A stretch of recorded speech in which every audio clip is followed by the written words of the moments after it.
This is the final presentation for week number one, and some of you might be wondering, why hasn't he gone into the DAW and turned any knobs? Why haven't we really heard any audio examples? And the reason is because for many of you watching this right now, that is not the thing that you need to see or hear.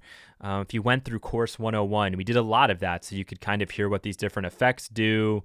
You get an idea about how to add audio tracks, how to add instrument tracks. But once you get those bare bones basics down, it then really is all about you and what you choose to do and what you're trying to accomplish. And I think what a lot of us lack, especially early on, is an approach, is a definitive approach to how you are going to go about making your music, or how you view your computer and the digital audio workstation. And that's really what all of these presentations are leading up to.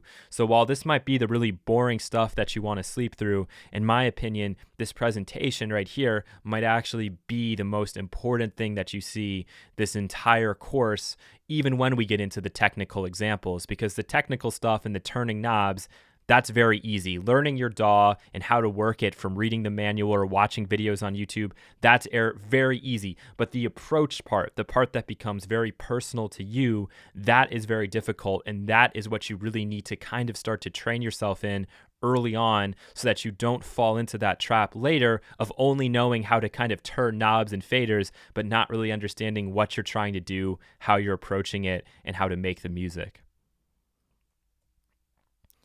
So we're going to do a little bit of visualization in this presentation.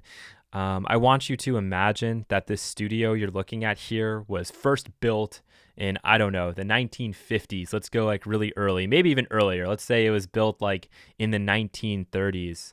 And its sole purpose at that time was to record music and to cut it straight onto vinyl. So this is why we kind of did the history of recording at the start of this week. So this is just an empty room right now. You have like your gramophone or phonograph set up, and artists are coming in and you're cranking that thing and you're recording it. Okay, clearly it's going to develop and evolve over time, but you as the audio engineer, you as the music producer sitting there, are able to see all of this development occur. So it's not as if on day 380 of the studio's operation, all of the stuff that you see in front of you is suddenly brought in. If this studio was built from the ground up, these different components, these different pieces that are being brought into the studio, all of these tools, they're being brought in one at a time at different times.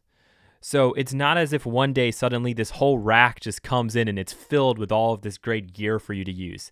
No, that's not how it works, and that's not cost effective. Obviously, today in music studios, when places are moving and things like that, it is possible for someone to reel in a whole rack of gear for you to use, but it's expected that the producer who's working there, the audio engineers who are working there, have actually spent a lot of time one-on-one with each piece of gear and have a good idea about how to use it.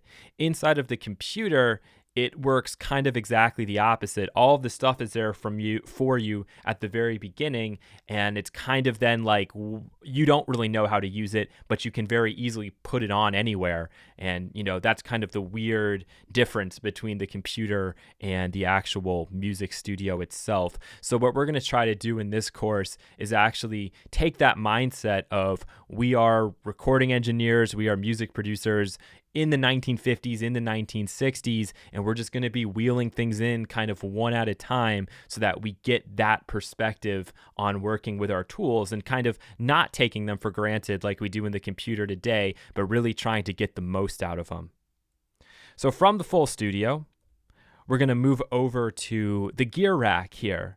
All right, so same thing like I said before. It's not as if this thing is totally filled up just magically one day and the person who's working behind the console knows it all. I want you to think about every single piece of gear in your studio as an investment, whether that's freeware or if it's paid, or if you end up actually getting some of these pieces of hardware. And the reason I use the word investment is because these things really were and still are an investment when you purchase them.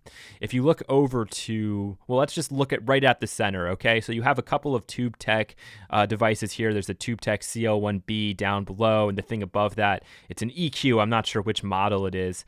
But that rack of gear, that stuff in the center where you see the DBX and the 1176 clone, is probably easily over $10,000 just in that one rack alone. $10,000 right there. That's a lot of money to invest. And for a long time, music studios really were kind of gambling, I'd say, especially when you get to the 80s and 90s, when it's clear that there's going to be some digital thing, but nobody knew just how powerful the computers would eventually become. So if you spend $3,000 on a compressor, it's not as if you're going to be able to pay that all off right at once. So you want to make sure that's the perfect compressor, that's the perfect thing that you need for certain situations, and not like everyone can afford them. At a time, music studios could get away with charging $400 or $500 an hour. Now they're lucky to get $100 an hour, right? And so paying all this stuff back is becoming a real headache for a lot of people and quite difficult. Also factor into that just the expensive of a day-to-day running a studio, just the utilities. And then with a lot of these older pieces of hardware, there's nothing really truly vintage here in this rack, but with the really vintage stuff, you have to constantly be paying to repair it. And eventually some of those tubes and some of those parts, they're just not going to be made anymore. So you're not going to even be able to fix some of that stuff that you've got, or you're going to have to use replacement parts that don't really do the original justice. So there's a lot of those things to consider, and I don't think a lot of people consider that when they're working inside of the computer.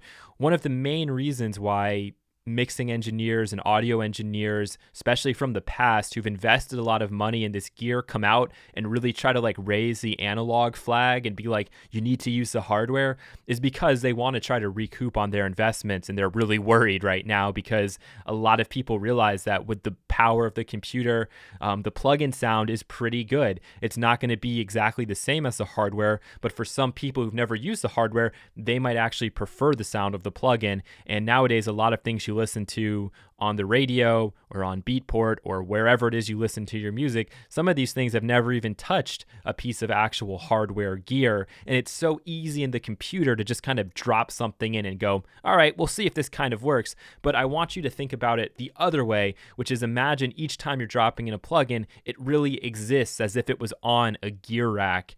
And you've paid, $3,000, $4,000 for it. You really need to learn it, and you really need to figure out what situations it's going to work for you in. So that's just kind of the gear rack as a part of the full studio. Next part of the full studio, we have the synth rack. You're not going to really see a synth rack in like a mixing studio, for example, but you do see synth racks a lot when you're watching maybe some of your favorite artists, right? And you see a little interview with them on YouTube, and they're sitting in their studio and they're surrounded by all of these fantastic synthesizers, and it gets you thinking, I need to have all of those instruments too.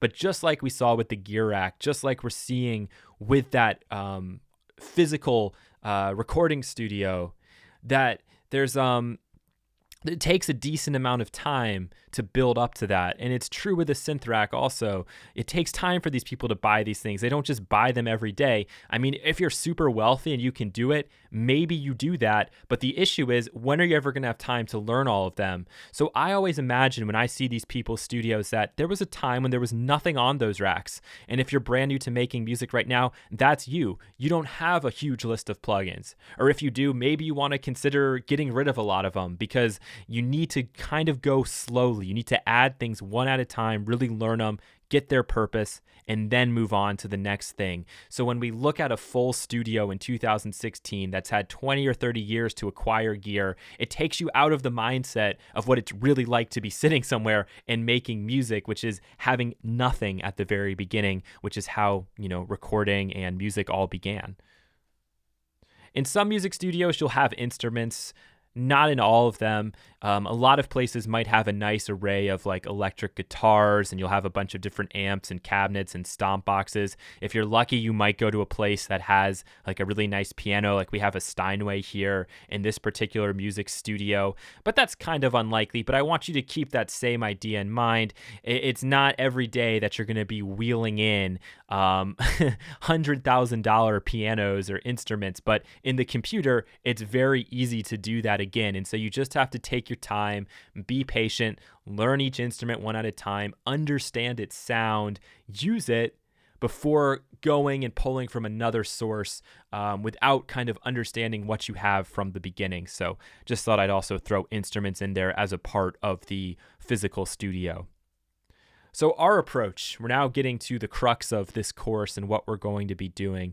I want you to imagine just an empty studio room, just any room in your house, or it could be the room you're making music. There's nothing in there right now, and that's the way that every music studio starts at some point. At some point, there is nothing and it is going to be built up. In our case, this empty studio room, this white rectangle, actually signifies your computer because we're loading everything up into the computer. But I want you to imagine that computer as the actual physical studio space. So we have our DAW here, that's in the center. That little purple head is you sitting, you have your speakers set up. So that's the first step. Get the speakers set up, get your audio interface, make sure that's all working and good to go. And then we're gonna add in the empty rack. So like we saw before with all of that hardware gear, we have to imagine that we have a rack, and that rack is limited in space. There's only so much stuff we can put in there one at a time.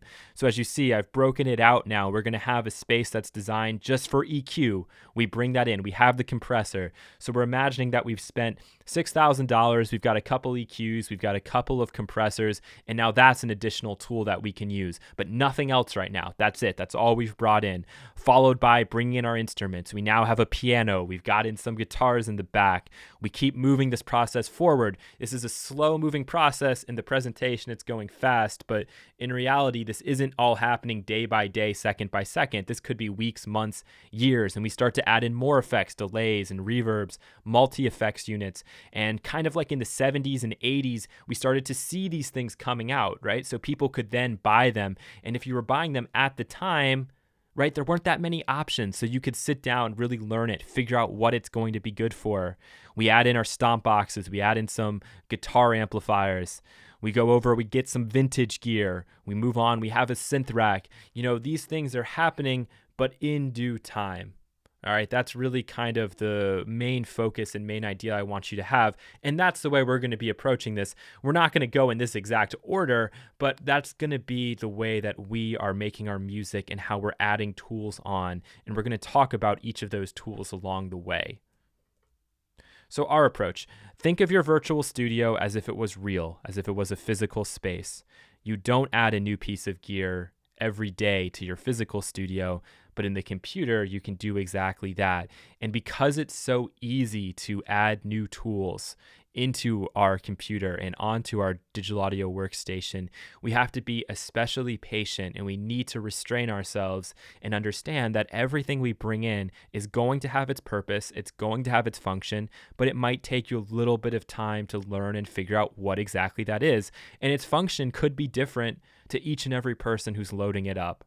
Right? Like I might use a chorus in these situations, but you might really like it in this other scenario. I might like these particular settings on one thing, and you might really hate them.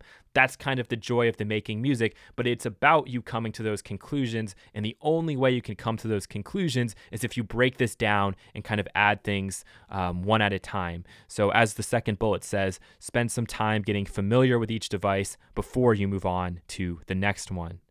So final thoughts, I think I've really done a pretty good job of nailing down this idea throughout the presentation, but I'll do it one final time for your enjoyment, is I want you to really imagine for a second that the computer itself that you're working with is that full studio. It is that huge room, and actually it's even bigger because nowadays your small laptop can hold hundreds of different pianos. It can hold every single instrument, and it can sound really, really good.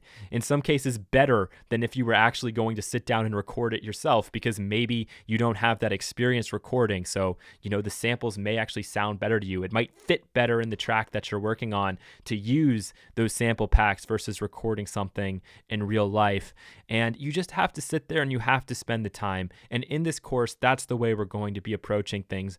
We're not so much talking about turning the knobs and turning the faders, because really that's not very difficult. You can figure that out. But what you need to learn how to do is to come up with that approach to limit yourself, to make the song you want to make using the tools you have. And when those tools do not work, when they're not getting the job done, that is when you decide to expand out your horizons and kind of dip your toe into that plugin ocean, because there are so many options nowadays, and you will find the thing that you're looking for, but you need to be patient and you need to view each and everything you're adding in as a serious investment, as something that you're going to use. You're going to find uses for it. And hopefully, in theory, you'll know what those are before you actually make those final purchases. So that's the end of week 1. We have our image sources here, and I can't wait to get into week number 2.